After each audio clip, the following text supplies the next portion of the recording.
Hello guys, my name is Dmitry Bondar. Thank you for visiting my channel First Million. Today is a Sunday and I'm doing every weekend a investment wrap up, what happened this week. I'm trying to discuss most interesting and most influential news that I found interesting as a small investor. I'm not a big investor, so I'm just trying to get a trend and to find the news that potentially could influence my portfolio. By the way, at the end of this stream, I will show you my portfolio, what is going on with it, and if you have any questions, please feel free to send your comments. And if you want to support my channel, just do it.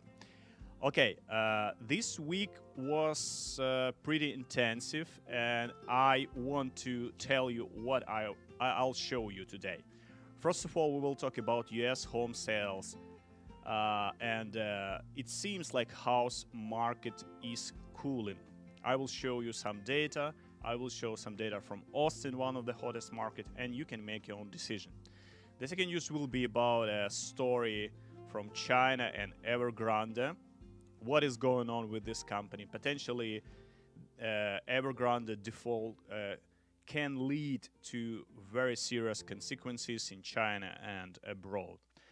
The short news: China banned crypto again, as you know. So I'll tell you what does it mean and why you should care. The one more news regarding crypto will be about Robinhood crypto wallet. They made this new update in their app, and I'll show you what does it mean and why Robinhood markets trying to introduce a new wallet. And the final news will be about debt ceiling for US economy. So let's start. First of all, we have a pretty serious cooling, about 2-3% all over US, and it seems like housing prices just found some kind of equilibrium, and it seems like in many big cities, very popular cities like Austin, for instance, we reached potentially, I hope so, we reach some ceiling for growth of the price. So, first of all, let me show you this table. This is the most hot markets in US, 10 most hot metropolitan areas with the highest year-over-year increase in home prices compared. So I know very well what is going in Austin, Texas. I know pretty well what is going in a Boise City, Idaho. In some other places like Tucson, Arizona, or in Pittsville, Massachusetts, they also have very, very serious growth, sometimes even higher than 50%. And many people, many families, they simply cannot afford to buy any houses in these market conditions. And in this story on Yahoo Finance, I found some pretty interesting story. Still, prices remain high enough to keep some potential buyers from a hot housing market. The report from National Association of Realtors on Wednesday showed the smallest share of first home buyers in more than 2 years, and house continued to be snapped as typically after 17 days on the market. So existing home sales dropped 2% to a seasonally adjusted annual rate of 6 million units last month. Single family sales fell about 2%, while condo about 3%. The decrease in sales coincided with the recent changes in consumer attitude towards buying a home. Home resales, which account for the bulk of US homes, fell about 1.5% on year-on-year basis. And I also I'm a subscriber to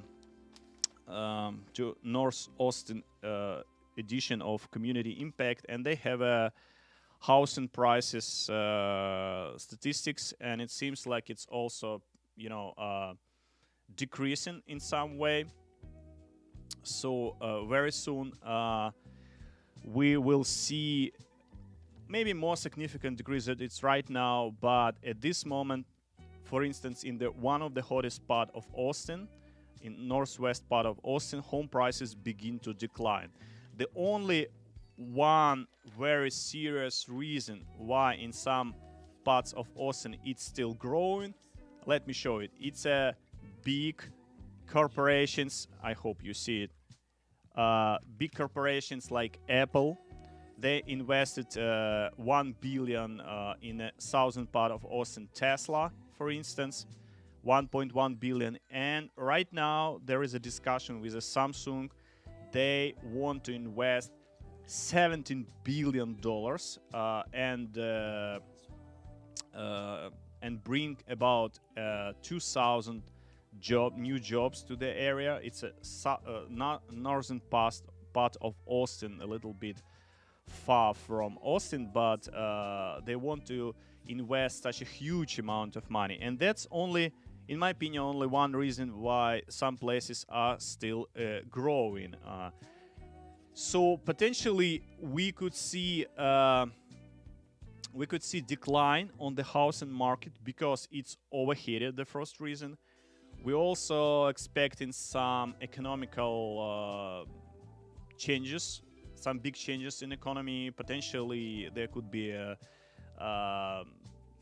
default in US. Potentially there could be some influence from Evergrande related real estate risk. So and I think that the prices will go down because people literally cannot pay for all these houses. So that's my first news. I hope that was helpful for you. So let's come further to the next news, and it will be about China, Evergrande.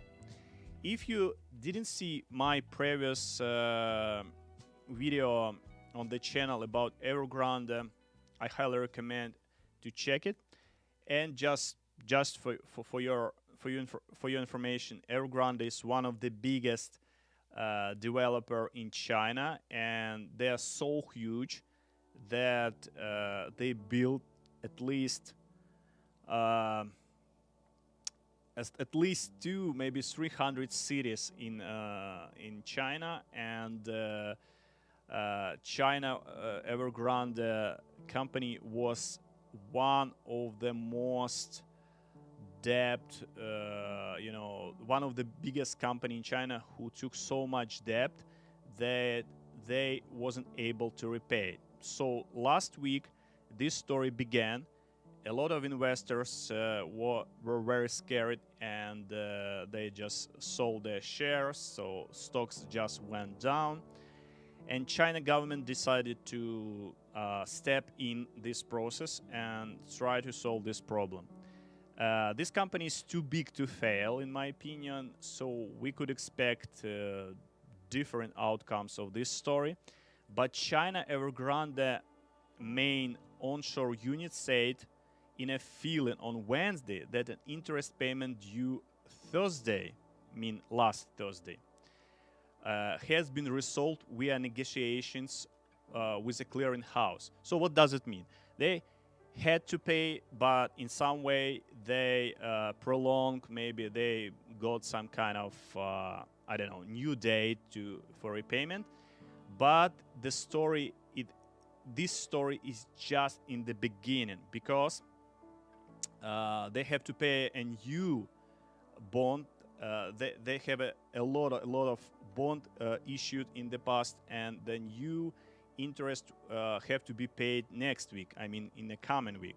So that calls for relief, but it isn't quite time to proclaim the Evergrande crisis is over. So the feeling may be more significant for what it doesn't say rather than what it does. There are no reference to the amount being paid or indeed when. More important, there was no mention of the interest payment and on an offshore dollar bond. So we're expecting in a coming week that this story in some way will be solving, maybe by China government, maybe Bank of China, maybe some other institutions involved in this process, but definitely it looks like, it smells like a new Lehman Brothers story. So be very careful with investments in China REITs or any real estate, assets. So that's, at this moment, that's pretty scary and pretty dangerous. The next story is about China, again about China, who banned crypto again. So you know that the first time they tried to ban was, if I'm not wrong, in April. So again, China banned their cryptocurrencies. So what does it mean? Very good question. What does it mean? So Bitcoin, Ethereum, and smaller coins tumbled this Friday after People's Bank of China and other regulators said all crypto-related transactions were illegal and must be banned. The statement on September 15th, signed by September 15th by several government agencies, laid down to a new regime reinforcing a ban on mining, warning of stiff penalties for trading and financial transactions in crypto, and promising to severely crack down on criminal activities involving in virtual currency. So what does it mean for investors in China and, I don't know, outside of China? The ban applies to all digital tokens which China said are not legal and cannot be used as a currency in the market. Online crypto services to Chinese residents provided by overseas virtual currency exchanges are also considered illegal financial activity. Immediately after this news, the crypto market's down on average 5%. I just checked what happened, for instance, with Ethereum this week. Yes, it's dropped. It's dropped about 5, maybe 10%. But this moment, I see it's going up. For instance, on Wednesday, it was about, let's say, 3,100, and now it's grown. If we are checking Bitcoin, the same story. It pretty much correlated with Ethereum, and we see the same curve, almost the same curve. So it doesn't look like this ban influence Bitcoin price or Ethereum price or, I don't know, Dogecoin price significantly, but it looks like China trying to protect their economy, their investment from an influence of other international institutions. They want to make a Chinese wall, if I can say in this way, to protect the whole country from inflow of money inside and outside. We don't know what does it mean in a long run. It seems like they want to introduce their own cryptocurrency, or maybe they want just to protect this financial fintech area from influence of other companies. But I think there will be a kind of fight who will be controlling coin in China. Okay, that's it. Just my wrap up of this story. And if you want to know more, you have to check other sources because this story is developing very fast. Okay, The next story related to crypto is about Robinhood's crypto wallet. If you know, Robinhood Markets or the Robinhood app has a kind of feature when you can buy and sell crypto on Robinhood. That's pretty easy. And what you don't know that Robinhood Markets, the part of the company that sell stocks or bonds or options, it's a different company from their other subsidiary who are selling crypto. So the online broker Robinhood is best known for stocks and options, but crypto is becoming a bigger deal for them. Digital assets made up more than half of its transaction revenue in the last quarter, with the Dogecoin alone accounting for 26% of total revenue. So I highly recommend to read the investment prospect that they published before IPO. There are so many interesting things. And Robinhood's crypto expansion may put fee pressure on the players such as a Coinbase Global or PayPal Holdings, just as Robinhood's rise drove brokers to low stock commission to zero. If you don't know, what does it mean commission free? Let me explain, guys. So just because Robinhood is commission free doesn't mean its service comes at no cost. Robinhood makes money from crypto just as it does with stocks and options. It sends trades to market makers, to the big company to complete transactions. And they take a cut of this spread and then send a rebate back to Robinhood. Just now, bigger spread is a mystery. So nobody knows how this pricing works. Nobody knows sometimes who this company is. You can just see that you're buying or you're selling, it's a commission free. But in reality, of course, it's not a commission free. So unlike stocks and options, Robinhood doesn't have to report on crypto payment for order flow as it does with stocks. For now, much of crypto lives outside of the purview of the Securities and Exchange Commission. So mostly, look at this chart. It's a growth in crypto assets at Robinhood Markets from December 2020 to June 2021. What does it mean? It means that they have 22.7 billion in crypto and from a 3.5 billion in crypto. So very significant growth for them. And they introduced this wallet to give you a chance to keep your crypto on the Robinhood, not on the Coinbase, not somewhere else in your hard wallet, just on the Robinhood. So they're trying to compete for your crypto with other big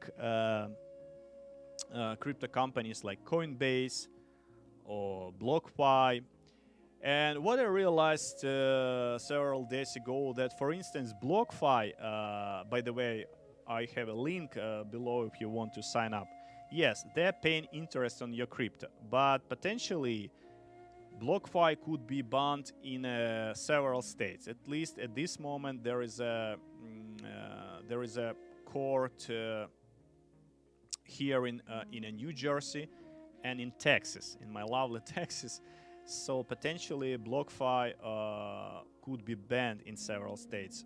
So that means that Robinhood could potentially take this place and get some benefits from this.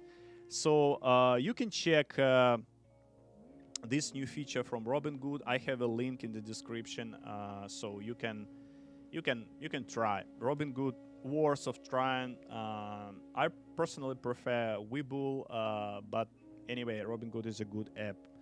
So let's move forward. Then the final news that has potentially very serious that potentially could lead to very serious consequences is a U.S. debt ceiling, and many analysts warn us that US default this fall, not next fall, this fall, would cost us about 6 million jobs and could wipe out about 15 trillion in a wealth. So if you don't know what is US debt, what is US debt ceiling, just let me explain. Put simply, the debt ceiling is the maximum amount of money that the US Treasury can borrow in the form of a bond sales. This money is used to pay for a wide-ranging number of financial obligations each month, including Social Security payments, Medicare reimbursements, and other programs like tax refund. So when I just visited treasury.gov website, there is a very good explanation what is a daily debt of United States. And we have treasury bills, treasury notes, treasury bonds. All of this could be considered a kind of papers that government issued to get money. We also have some kind of responsibilities, some kind of payments that government have to pay every day, every month. It could be employees' health benefits. It could be, I don't know, deposit insurance fund, FHA, mutual mortgage insurance, capital, and so on. I will not be reading all of this. So at the end of this story, when we sum up all these operations, all these lines, we have total public debt subject to limit $28 trillion. So just remember this number. But at this moment, it's currently suspended, and the Congressional Budget Office estimated in July that it needs to be raised from 22 trillion to 28. That's what I showed you. And the Treasury also said that to fail to raise the ceiling and as a result allow the government to default on its debt would have catastrophic economic consequences. So that's very scary and very important news. I will be carefully watching what is going on, and I hope we will not see any catastrophic economic consequences, but potentially it looks very scary for us, guys, and we have to pay attention on what is going on.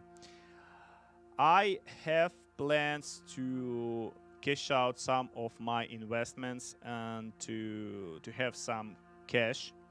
At this moment, I invested all my money, about let's say $1 million, in a several let's say buckets. So first of all, I have some in stocks, about $200,000.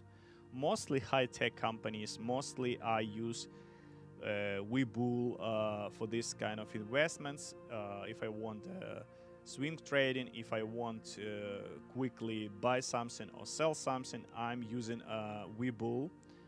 So in case of my Webull account, let me show you.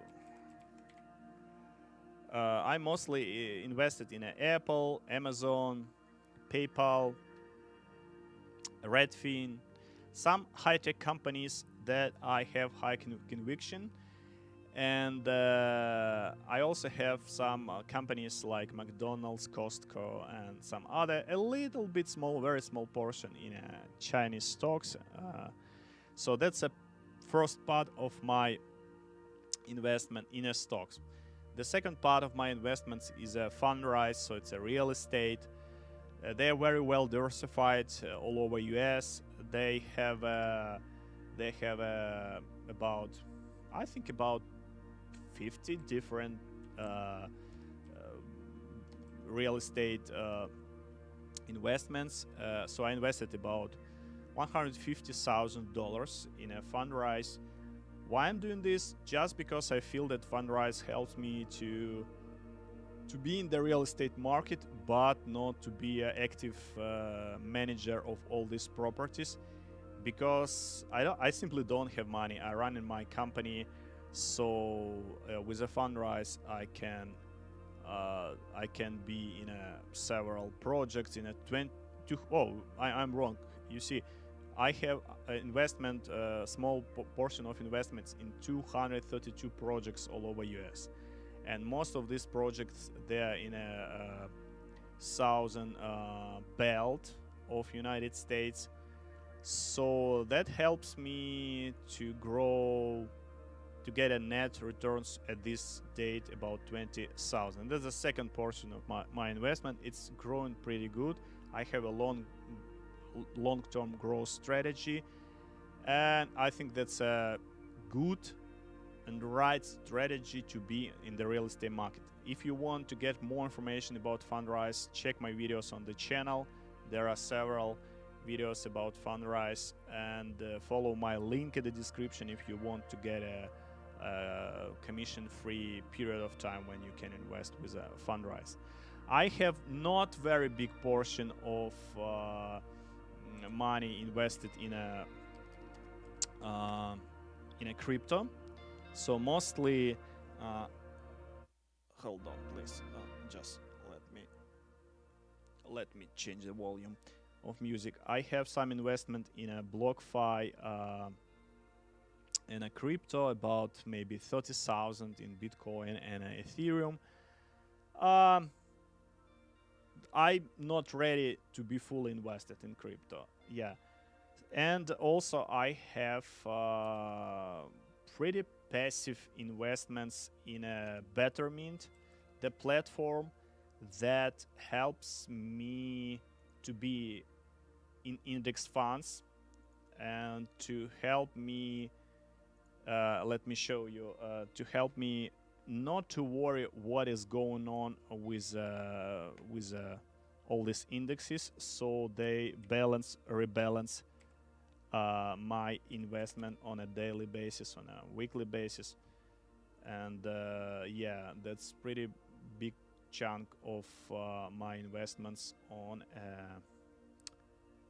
let me show you,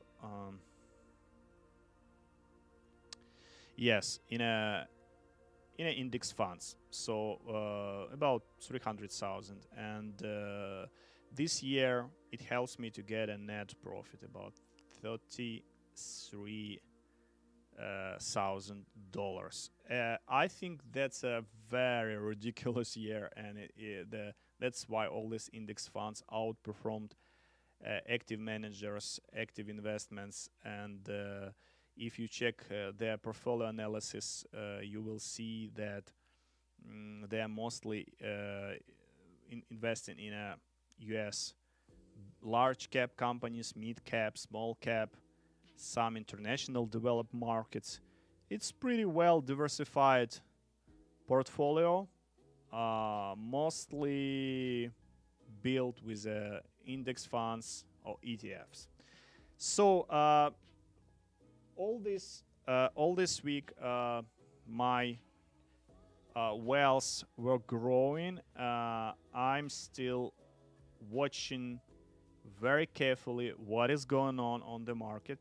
If you want to get update every week on Saturday, or maybe sometimes on Sunday, please subscribe.